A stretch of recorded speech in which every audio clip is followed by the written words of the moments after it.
Welcome back.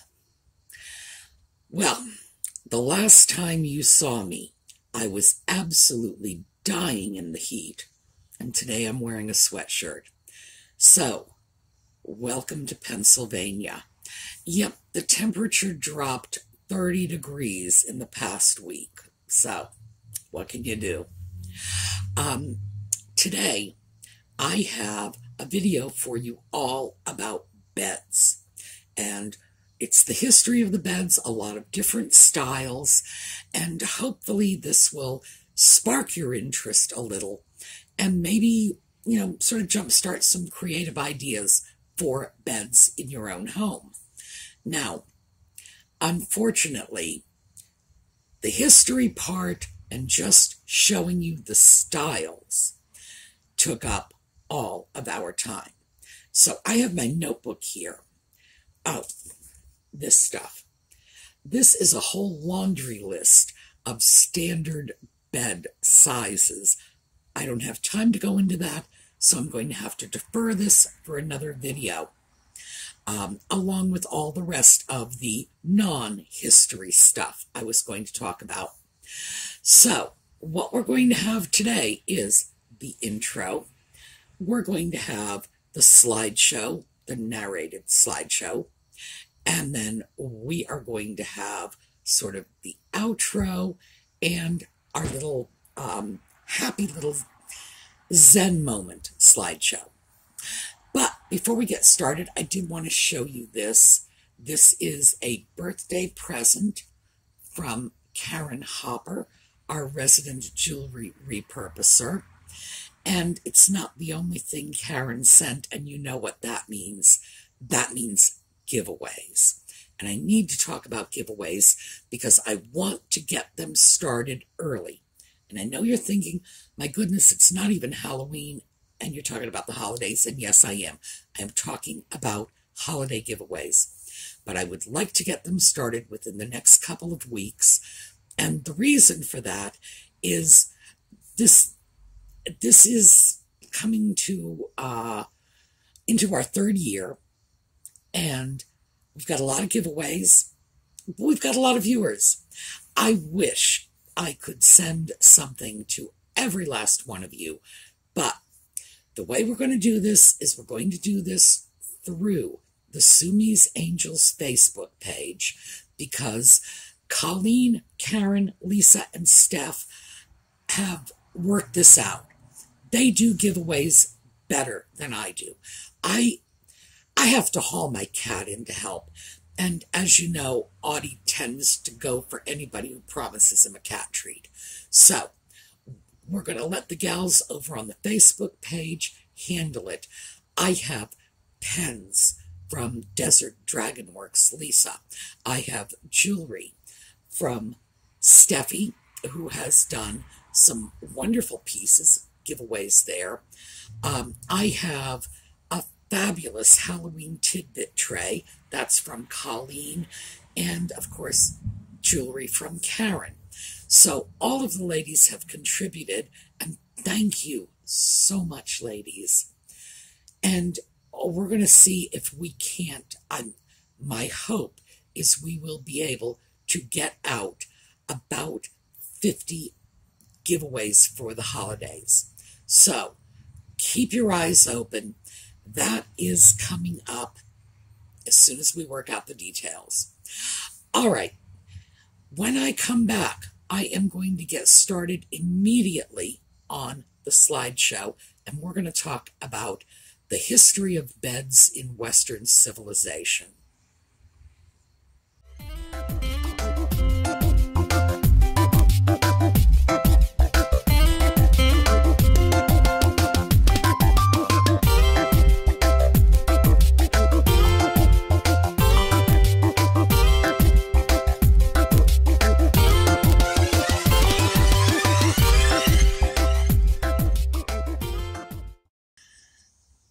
So, we are starting our tour of a quick history of beds.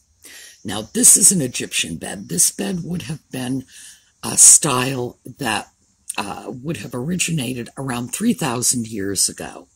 Now, this is a pharaoh's bed, so there's no question but that this is an elegant bed. The average Egyptian was not sleeping on this.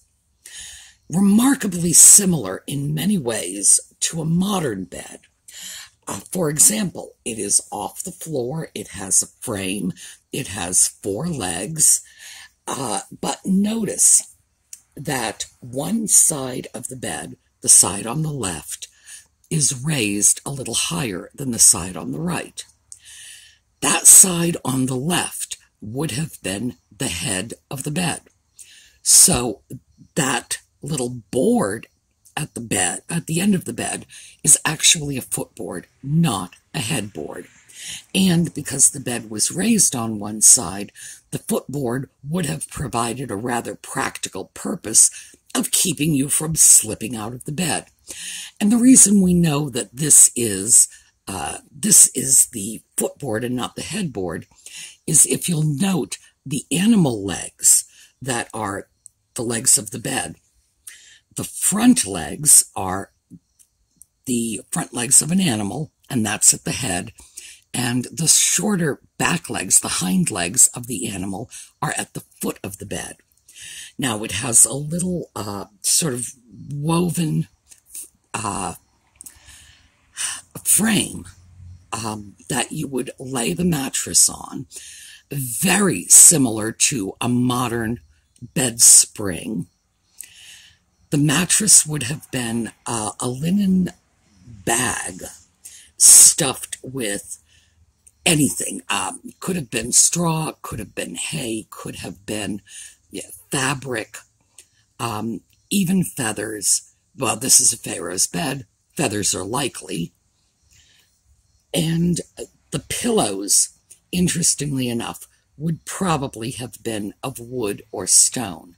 Not unlike the Japanese pillows, you see them, and they're made of porcelain or jade.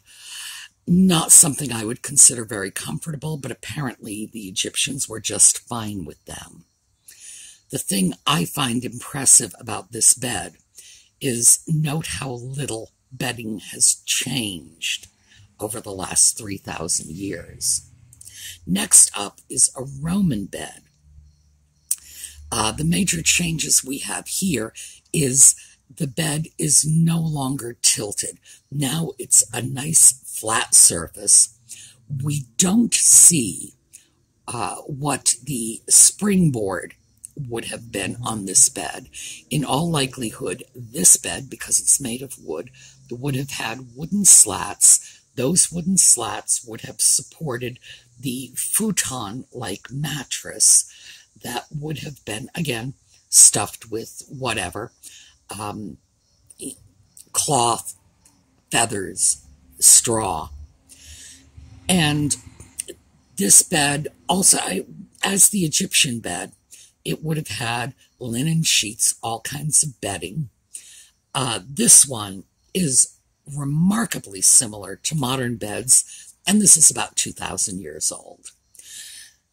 Next up, this is a Viking bed.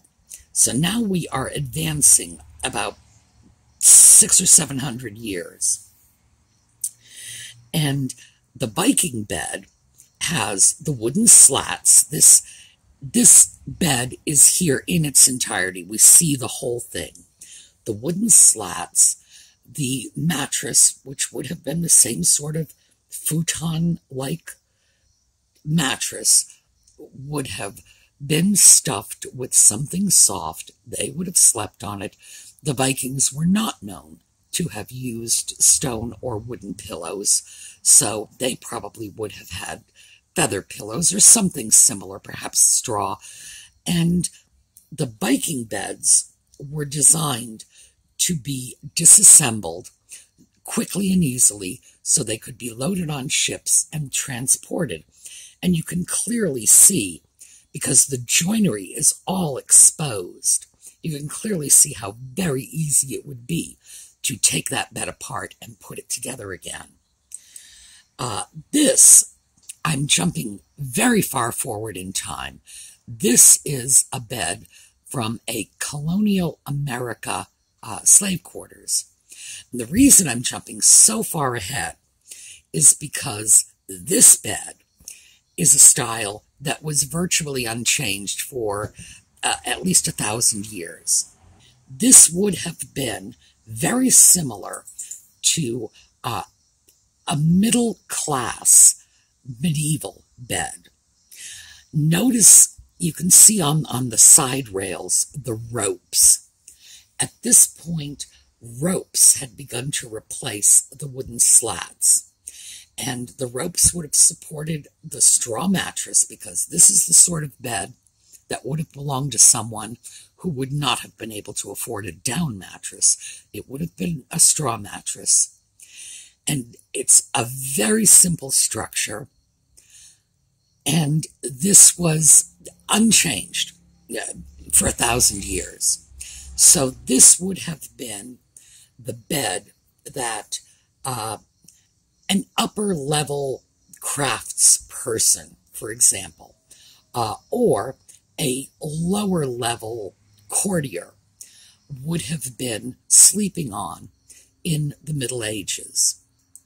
This is what the more wealthy would have been using. Now, this is a modern reinterpretation of a medieval bed, but it's actually pretty good, and it captures the feel and the basic elements of the bed. The high-end medieval bed would have had a headboard, a footboard, high posts, and a canopy. And this is often called a tester bed. This is pretty representative of what the nobility would have been sleeping on. Next up, same general principle, only this one is gilded. And these beds were often gilded, coated in gold and silver. A bed was a huge thing, and it was the most significant piece of furniture you owned, even if you were the king. Next up, we have a much more elaborately carved bed, and this would have been a little later, moving toward the Renaissance.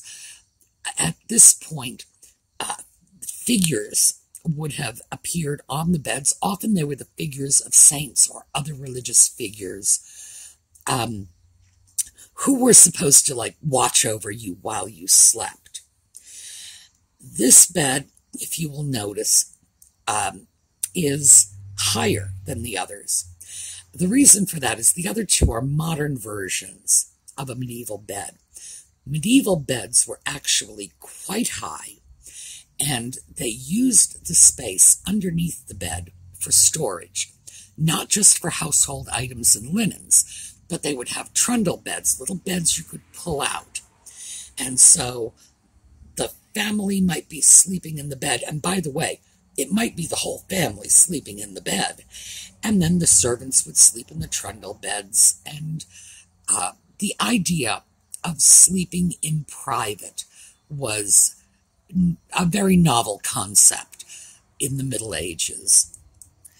This bed is an actual bed. This is like a genuine antique bed, and you can see it's very elaborate.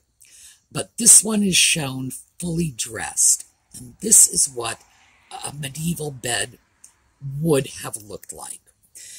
The bed would, as I say, it would have been high, it would have been elaborately dressed, it would have been the major piece of furniture owned by the family, even if that family was the king. And the bed would have been the focal point. They would have entertained in their bedroom. So this would have not just been a private sleeping place. This would have been where people would come to visit with them, and they would have a table in the room, they would eat there. A bedroom was not considered an intimate space. While the king would have been sleeping on a bed like this, and while the craftsman would have been sleeping on what we would consider to be a colonial-era bed from slave quarters, the poor would have been sleeping on the ground or possibly on a shelf in their hovel. And they would probably have had some sort of, at the very least, a pile of straw on which they were sleeping. If they were a little more affluent, well, relatively speaking, they would have been serfs. That pile of straw would have been stuffed into a bag of some sort to make that futon-like mattress. So there was a huge difference in how the poor and the rich were sleeping. But as you can see from this bed, there is very little difference between how the king was sleeping in medieval times and how we are sleeping today. This is something that I did want to show you because this is an unusual bed style. It's one that's always caught my fancy. And these are German beds. It was popular in Germany, Bavaria, Switzerland, in that area. They would build their beds right into the wall. Now, these were farmhouse beds, and this was not the only type of bed they had available. It's just a particular type of bed that was common in the rural areas. The reason for this, of course, was to shut out the draft. The bed was surrounded by walls on 3 sides, and then the open side was closed in by curtains. You could keep the winter chill out in a bed like this. And since a bed like this would have been in a farmhouse, you could sort of keep the kitchen out of your bed area, too, by closing the drapes. This next bed, this is a German box bed, elaborately painted, and it's very much like the alcove beds, only there's a degree of portability in this. But yes, people in these old farmhouses really did crawl into a box, close the doors behind them, and go to sleep. That's the sort of thing that does an excellent job of conserving body heat, and it would make it possible to sleep comfortably in a German winter in a farmhouse that was not otherwise heated. So, excellent idea, frankly. But I don't want you to think this is the only kind of bed that was available in these areas in the Middle Ages, and some of these beds were right up until the 19th century. They did have beds just like they had in France, in England, and Scandinavia. This just happened to be an interesting style that they came up with that I thought I would share with you. Now, this next bed, now we are into colonial America. So we've gone forward, and now we're looking at late 17th, early 18th century. Very simple. The posts at the foot of the bed are barley twist posts, and that's how we can date a piece like this. The headboard, simple paneling. This would not have been a grand bed. This would have been the bed of someone from the affluent middle classes in the United States. Very simple. It certainly reflects the colonial New England virtues of thrift, economy, modesty, that sort of thing. Notice that the bed has dropped very close to the floor at this point. This is when we were no longer storing things under the bed. We did still have trundle beds during this period, and those would have been higher. But for a bed that didn't have a trundle, this was now becoming the common height. This next one, this is an alcove bed. It's very reminiscent of those German beds in some ways, built into the wall. But this is from Monticello, and this is Thomas Jefferson's design. Apparently, he rather liked those built-in beds, but also he liked the idea of being able to access the bed from both sides. So, this is a Jefferson innovation, worth looking at if for no other reason than that it is an unusual place to store a bed, but it's extremely practical. The bed is out of the center of the room. It's accessible from both sides, and even though it's out of the center of the room, remember Monticello is in Virginia, you still have access to all of the windows for the breezes, for the sunlight, and whatever else you might want.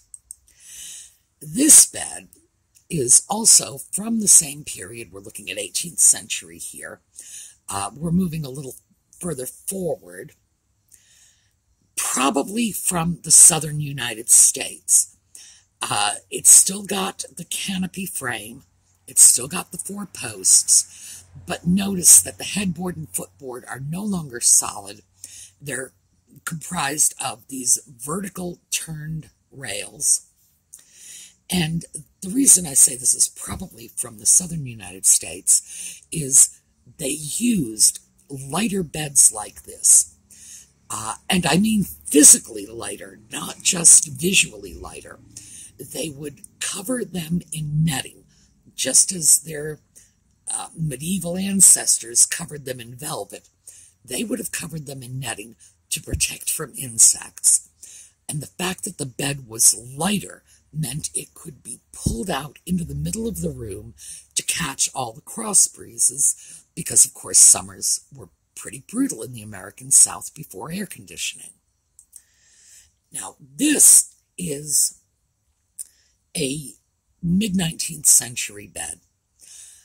This is when we start to see beds as we know them. This is called a Jenny Lind bed. And Jenny Lind was she was the first rock star. She was a Swedish opera singer. She toured the United States. Everybody was like super nuts for Jenny Lind. And because it was said that Jenny Lind had brought her own bed with her from Sweden, so you can see this is sort of the 19th century version of those Viking beds. This became just incredibly popular. Turned wood, very simple, headboard, footboard, side rails. Here's another version of the Jenny Lind style. And this actually is remarkably similar to my own bed, which is brass, but it's got the same lines. The vertical posts, the curved head and footboard.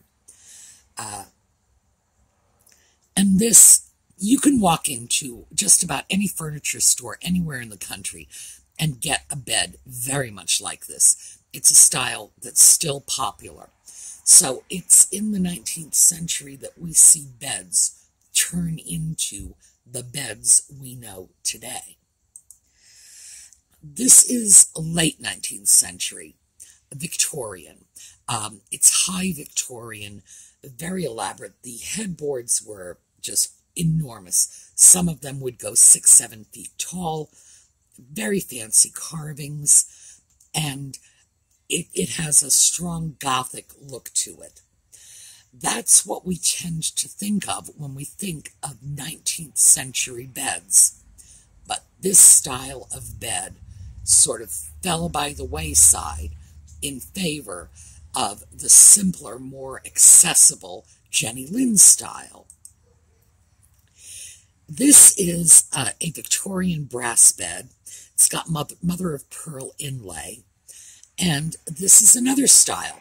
You can walk into almost any furniture store in the country and get a bed somewhat like this. Very nice, beautiful Victorian styling, but we're definitely into the range of modern beds now. This is something I do want to mention because the bed we are now looking at is from the 1870s. And notice the height of the bed and the length of the bed. And no, those pillows are not on the wrong side of the bed. Beds were very tall in the past, but some beds, not all, and there are many beds that survived from this period that mirror the modern dimensions of a bed. However, many of them were short. In the 17th and 18th centuries, it was thought unhealthy to sleep like flat on your back, and people slept sitting up. And you'll often see people going through old museum homes and saying, my goodness, those people must have been so short because the bed is only 5 feet long. No, the people were not short. If the home has a bed like that, they simply subscribed to the medical notion that you were healthier if you slept sitting up in bed. So they would have had 40 pillows under their heads, and they would have been sleeping, in effect, sitting up. But that is a common question you get about beds like that. So I thought I would show you this one. Now, this bed is another metal bed, and this would have been from maybe the 1890s moving into the early 20th century. I love this bed. I love the way it's so brightly painted. I also love the fact that it's very clear that this bed, which is obviously a modern bed, is not using a box spring. It's using a springboard. It's got a mattress on top of it. Oh, and by the way, this is around the point where mattresses actually got springs in them. Before the, I guess maybe 1910, 1920, a mattress was simply stuffed with cotton. Or earlier, it would have been stuffed with feathers if you were rich. But the average person's mattress was a casing that simply had cotton fibers in it. This is the point where you see mattresses with some firmness and some shape to them because they had coiled springs in them. Also, this is when mattresses became a lot more comfortable. But anyway, I love that. That one is just, I love when they take something old and just give it new life. This would have been painted. So apparently the new owners just decided to paint it in a different direction. But the fact that it was painted, as far as I'm concerned, means you get to paint it whatever color you please. And I love the way they've done this one. Now we're going to take a look at some other parts of the world. China. This is what a bed in China would have looked like. And it would have looked like this for a long time. We're looking at about 2,000 years worth of China bed. This is the style. This is a fairly modern Chinese bed. As you can see, it's enclosed on 3 sides, although like the colonial American bed that I mentioned probably came from the South, this bed has probably come from a warmer area of China because there seems to be no need to keep out the draft. But because of the filigree work, you can see there's rather an effort to let the draft in. Here is another one, and this one has some small railing at the headboard, the footboard, and one side of the bed. That is more typical of Chinese beds, to be rather enclosed. Again, a relatively modern piece, but as I say, unchanged. This is a much more elaborate bed, a little older, and frankly, it rather looks like that German box bed. This is a Chinese bed. This is just what they were for a long, long time. I like this one because you can see the underlying structure. And if you see the wood slats in the bottom, there would have been a piece of wood that went over this, and the Chinese beds would have had feather mattresses. They may well have had porcelain pillows, but the mattresses would have been very comfortable. Also, they tended not to have curtains. enclosing that open space. Now, some did, some didn't. I assume it depends on whether or not you were in a very cold part of China. Now, while the wealthy Chinese were sleeping in beds like this, the poor Chinese would have been sleeping on a shelf in their house. It was just a little shelf that would have been built out.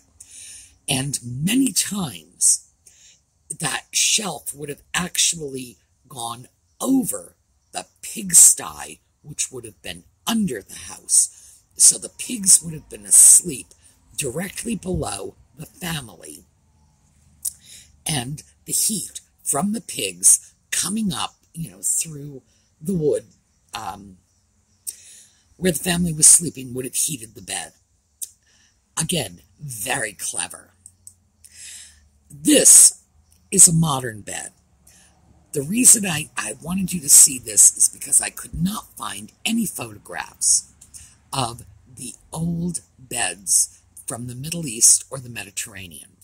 And this is very much what they looked like, going back to the Renaissance. They were very often supported from the ceiling on chains. The reason for this is the very, very hot climate. In order to sleep comfortably, you would not have had a headboard or a footboard. The bed would have been up off the floor, and they were not only supported by chains, some were, some weren't.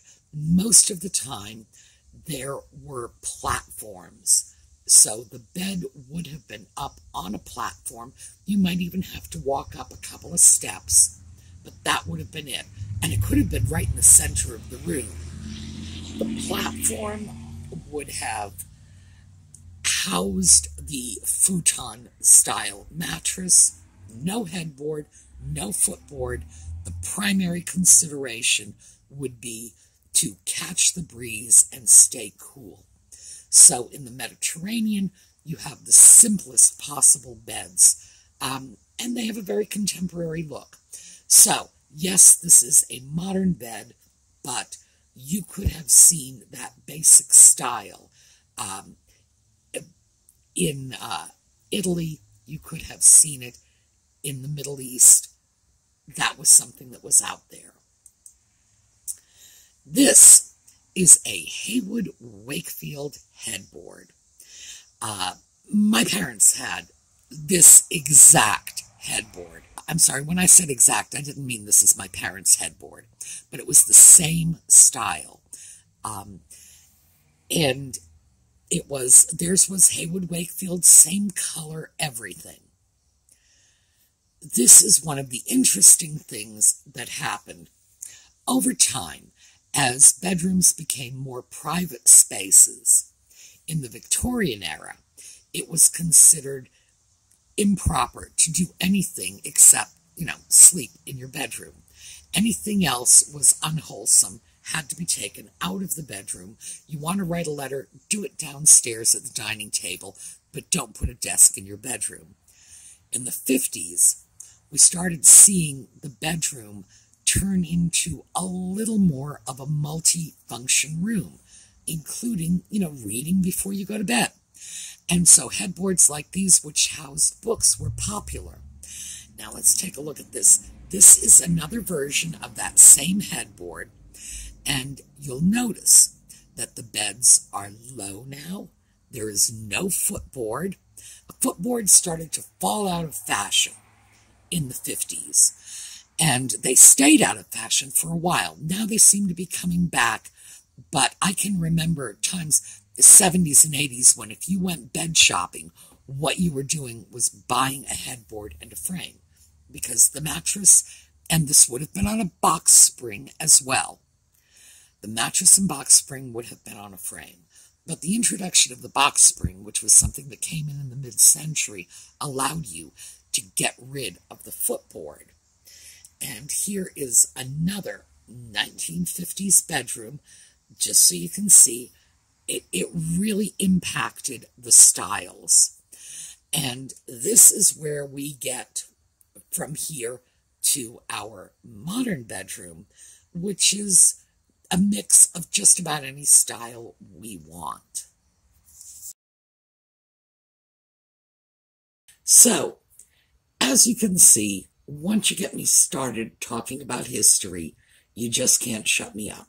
And I went way over my time budget. So, we are going to take a look at a slideshow from Brownhaven Studios on the way out. Have a terrific day. I will see you tomorrow. And yes, I have plenty more information about beds that I'm anxious to share. So, have a terrific day.